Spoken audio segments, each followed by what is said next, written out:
Note to self, whenever the devil knows that you have great destiny, he will always seek to knock you off early before you reach the hope of your calling. I bet you there are many people in this room that have some childhood story that happened to you early in life because hell saw you coming and thought, if I don't pollute her, dilute her, or destroy her early, she will rise to the full potential of power.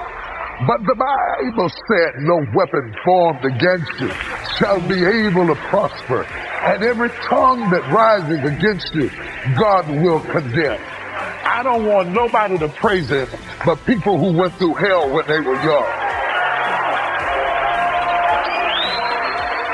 And studies tell us that we move toward what's in our subconscious mind. Without even thinking about it, you're being pulled toward what you're saying. That's why it's so important to pay attention to what you're speaking over yourself. Other people may say things about you, but nothing is more powerful than what you say about yourself. That's a blessing, man. See, when I wake up, I don't have to go to work. I get to go to work. See, that's the difference, man. Some people have to go to work. I get to go to work. I get to. I don't have to. You know, I mean, I was doing this for years for no money. But through grace and mercy, you know, he just kept blessing me. And then, you know, I got other things I want to accomplish, you know. I'm not through. You know, I've been at this a long time, man. Like, I'm thinking about the end, you know. But all I want to do now is make enough money to change kids' lives.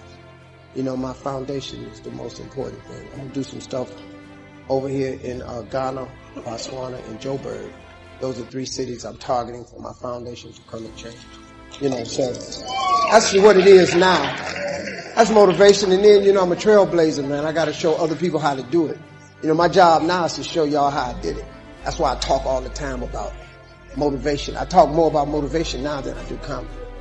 Because, you know, your career is what you paid for. Your calling is what you made. So I'm in the calling part of my life now. You know, I have to, like when you ask me a question, see, I can't just, like if I tell you, you got to write it down, I'm telling you how to make it. You have to do that. Now you can try to do it. If you can try to not do it, it's going to be hard. But so I always try to give people little pieces of wisdom because you're young. You know, everybody in this room, you want to be happy and you want to be successful. Everybody in here wants to be happy and successful. If you don't want to be happy and successful, there's something wrong with you. Most people want to be happy and successful. You just need the key, the how-to. That's my job, is to show you how to. Like if I give you one scripture that can change your life and I tell you Habakkuk 2 and 2, and then you don't follow that, that's not my fault. So now you know that you have to write it down. Like if you look at my iPhone has my vision board on it. I ain't got no picture of no dog or my wife on my phone. My wife is at my house. My wife she's somewhere, she's in Rwanda right now. So I put stuff that I dream about on my iPhone. My vision is on. So every time my phone rings, I look at it. I think of my visions and dreams. Every time I pick up that phone, I should pick up that phone to make one of them dreams come true. When I open up my laptop, the same thing on the laptop. So every time I'm texting or email, I'm trying to make a dream come true. I don't have time for nonsense. You know, like you know, like what they say about me in the blogs. It don't matter what they say. They don't know me. They don't even know me. They never met me. They say negative stuff about me. It don't mean nothing. Look at me. What I care what they say. God keeps blessing me. It don't matter what you say. You got to know who you are and whose you are. That's all you need to know. I know who I am and I know who I belong to. And that God of mine ain't gonna let nothing happen to me that I can't handle. So you might have to deny yourself something or do a trade-off. Do something that will offset it. The other thing is, start again. So what? You fell flat on your face. So what? Start again. Learn from the experience and start again. Don't count yourself out. Don't sentence yourself to a lifetime of being miserable, a lifetime of being broke, a lifetime of being unhealthy, a lifetime of being in a relationship that is no longer fulfilling to you. A lifetime of working on a job that does not bring you satisfaction, that's not giving you the creative urge that you need and that got to have in your life that stimulates you. Don't sentence yourself like that. You are a human being. Don't volunteer your life that way. Your life has too much value to the universe. You've got something to contribute. You've got something to give. And so what if you make a commitment and you're not able to do it like a pro? That you're not good as everybody else. Live in the moment. I like what this says. Look to this day, for it is life, the very life of life. In its brief course lie all the realities and verities of existence, the bliss of growth, the splendor of action, the glory of power. For yesterday is but a dream, and tomorrow is only a vision. But today well lived makes every yesterday a dream of happiness, and every tomorrow a vision of hope. Look well, therefore, to this day. See, if we just start enjoying where we are, if we make that kind of commitment to enjoy where we are, to experience the experience of life where we are, to do all we can right now where we are. Forget about the mistakes yesterday. Forget about all your failures yesterday. Forget about what you don't have. That's not important. Only thing that we have is right now. Right now, right now. And I say that life is calling on you to call forth on that. The optimist, which I think one of the most positive groups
in the world, they have something called the optimist creed, and I like, it says promise yourself. I changed it to commit yourself, because I think that commitment has more power than promise. It says commit yourself to be so strong that nothing can disturb your peace of mind, to talk health, happiness, and prosperity to every person you meet, to make all your friends feel that there is something in them, to look at the sunny side of everything and make your optimism come true, to think only of the best, to work only for the best, and expect only the best.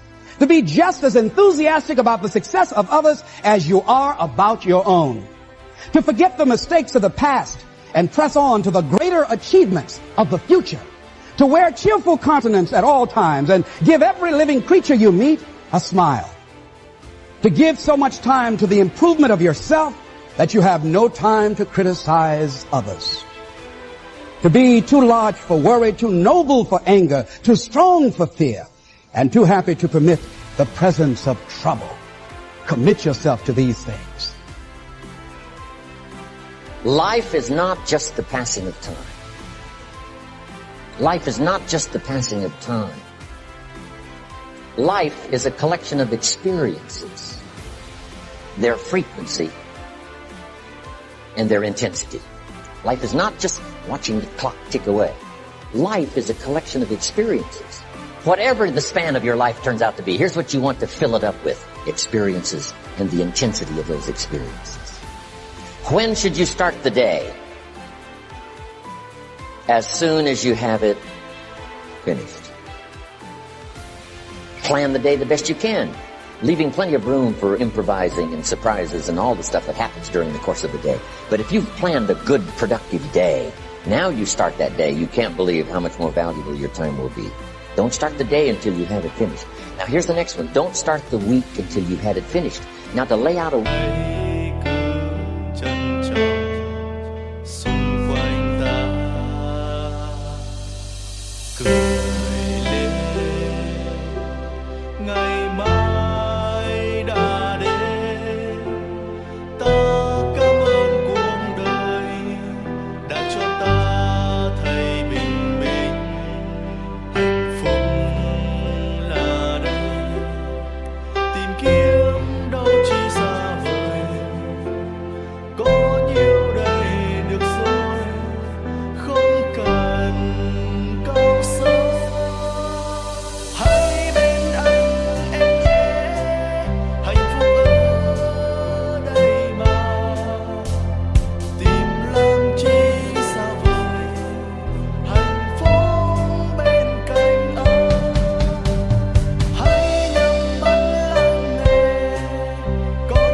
week is a pretty good challenge.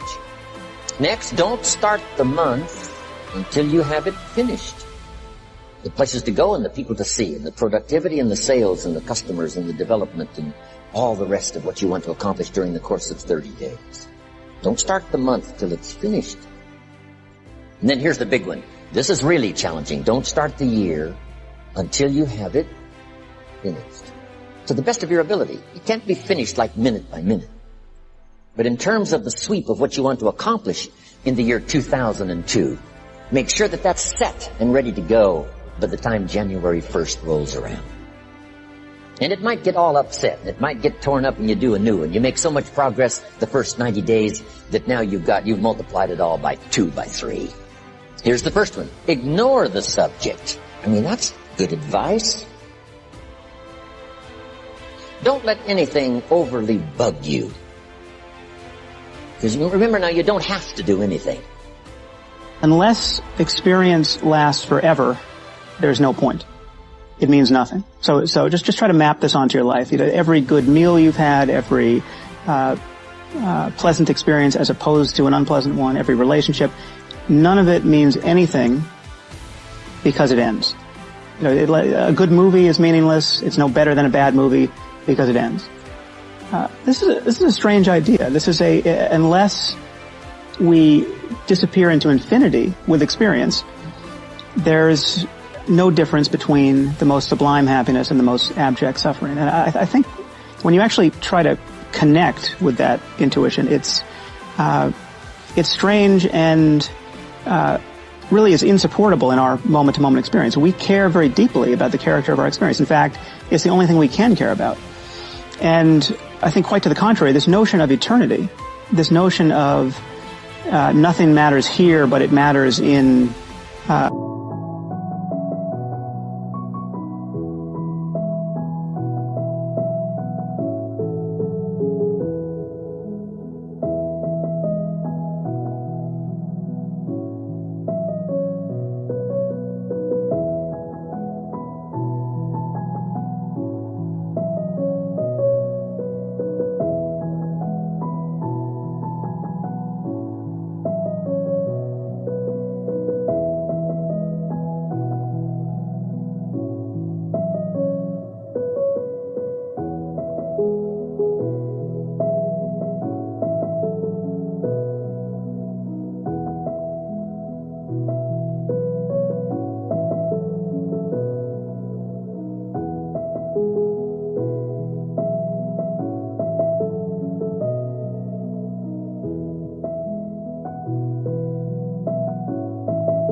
over the long haul in the afterlife, because the bulk of our experience is after we die.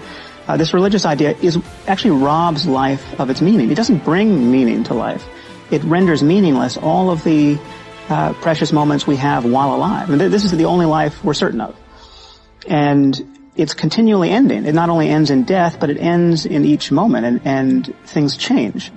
And that makes each moment precious. So when you take an experience like, if you're a new parent and you're carrying your child, say, what you do, you pick your child up hundreds of times a day, it seems, and you never think that there's going to be a last time you do that. I mean, at a certain point, your child's going to get too heavy to pick up. You don't pick up 15-year-olds for the most part.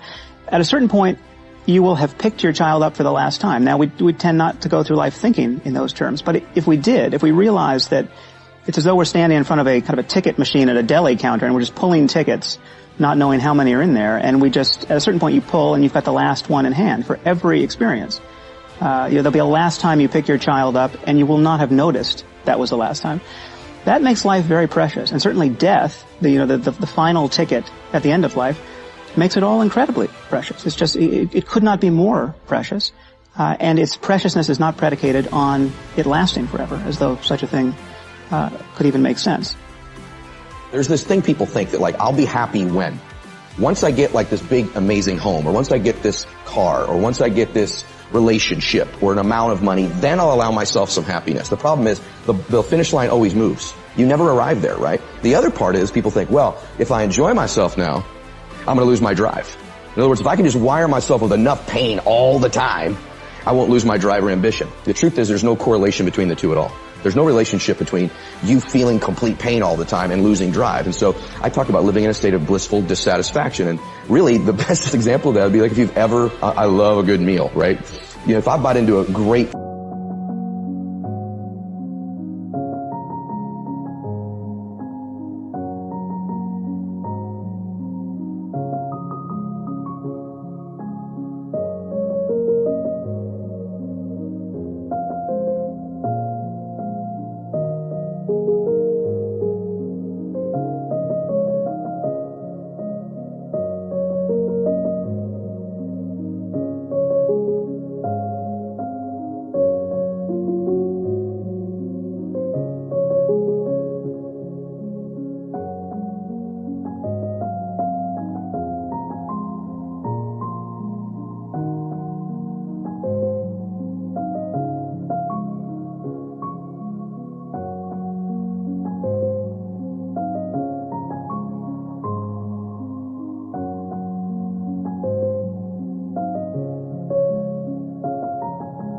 piece of steak, if you're a steak eater like I am, you take that first bite, it's like complete bliss, right?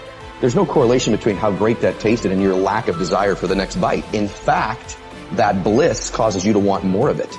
And so the more we can begin to reward ourselves with bliss, we're not going to lose our dissatisfaction. We're not going to lose that. And so for me, our brains, this dopamine hit you get when you do something successful, if you constantly cheat yourself out of that hit, right, biomechanically in your body, less and less in the future will you want to achieve the next level, the next dream, the next step. And that's why so many people stall out in life. They got to a certain point and they cheated themselves out of the bliss, out of the celebration. It's important that we celebrate our wins. We celebrate our lives because it causes us to want the next bite. It keeps us hungrier, not the reverse. And so for me, I want to live in a state of being grateful and blissful now, not waiting for some future place or date that may never arise.